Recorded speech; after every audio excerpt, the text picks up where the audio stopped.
அந்த நோட்டீஸ எடுத்துட்டு வீட்டுக்கு வந்த நம்ம ஹீரோக்கு ஒரு மிகப்பெரிய அதிர்ச்சி காத்திருக்கு.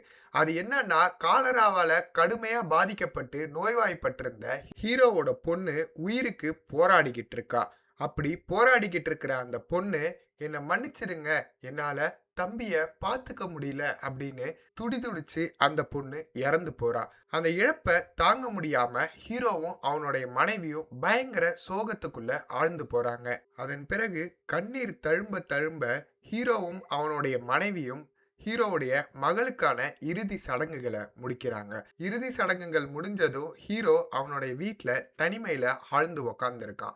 அந்த நேரத்துல தான் அந்த நோட்டீஸ எடுத்து பார்த்த நம்ம ஹீரோ அவனுடைய வாள கையில எடுத்துக்கிட்டு மனைவி கிட்ட "சீக்கிரமே வந்துடுறேன். நமக்கான ஒரு நல்ல வாழ்க்கை அமையும். இது எல்லாமே மாறும்" அப்படின்னு சொல்லி அவனுடைய வாளோட அந்த போட்டி நடக்கிற நகரத்த நோக்கி கிளம்புறான். நம்ம கதாநாயகனான கோக்ஷு அந்த போட்டி நடக்கிற நகரத்துக்குள்ள வந்துட்டான். அந்த நகரத்துக்குள்ள நெறைய பேர் "போட்டி நடக்கிற இடம் இதுதானே? இன்னைக்கு இரவு தான போட்டியா?" அப்படின்னு பேசிக்கிட்டு இருக்காங்க. அப்படி பேசிட்டு இருக்கும்போதே அங்க இருக்கிற ஒரு சிலர் சாமுராய்கள் கிட்ட இருந்து போர்வாள்கள பறிக்க தான் அரசு போடுற திட்டம் இது அப்படின்னு சொல்றாங்க. இதெல்லாம் கவனிச்சுக்கிட்டு ஹீரோ அந்த நகரத்துக்குள்ள நடக்கத் தொடங்குறான். அவன மாரியே பல பேரும் வாளோட அந்த போட்டியில கலந்துக்கிறதுக்காக அந்த நகரத்துக்கு வந்திருக்காங்க.